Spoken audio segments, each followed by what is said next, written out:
Linong siya, tawhay siya kaayo, pero dulom lang kay tungod wala sa mga suga sa una. Ano lang ang amon mga lampara, mitsa. Gani maga ano kami sa nang iya ka tribo nga mga pangsuga kanang luway. Himuon na namon nga himuon namon na suga bali mitsa kay layo man pod ang mga ang gas sa una, wala pa man gas na nag-abot pa sa amon sa una.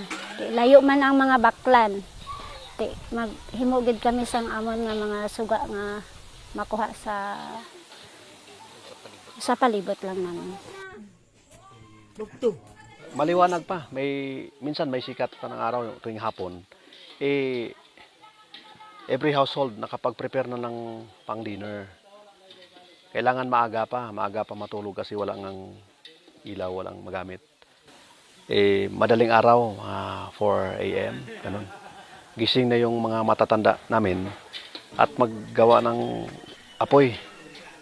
Yun yung silbing liwanag doon sa Kaya nga ang bahay ng isang katutubo, purely katutubo, ay lahat andun. Yung kusina, yung anong tawag doon, yung lalagyan ng apoy, saingan doon, andun na lahat.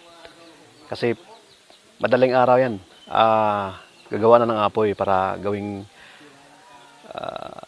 maraming purpose para maliwanag at yun yung bilang kape niya pagising ng umaga.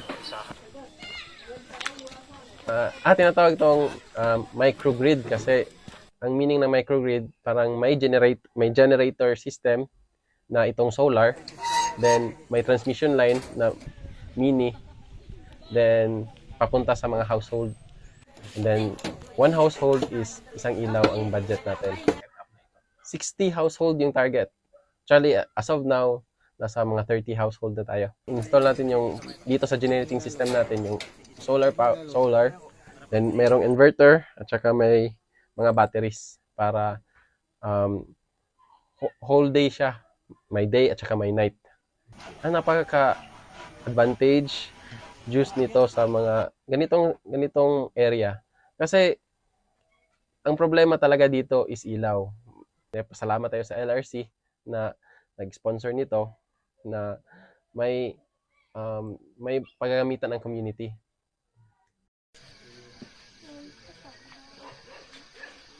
Kung nagkaroon kami ng solar ngayon, malaking tulong ito sa community ng Tamasco, particular ng Datalbongangon. Una,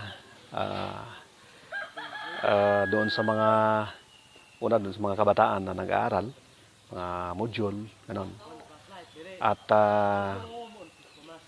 siyempre sa life ng bilang nanay sa bahay, malaking maitulong ito kasi lahat ng household ng mga bahay-bahay ay maliwanag na.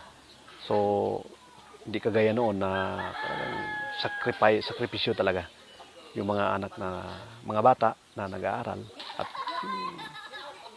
Makabuligid sa amon nga pareha sa amon nga communication anang sa radyo kay layo amon nga patsyardan pa kadto pa kami sa kuryente. May solar na, hindi na kami maghago mapadto pa dito, pamasahe pa, mag gasolina, magpa-charge lang.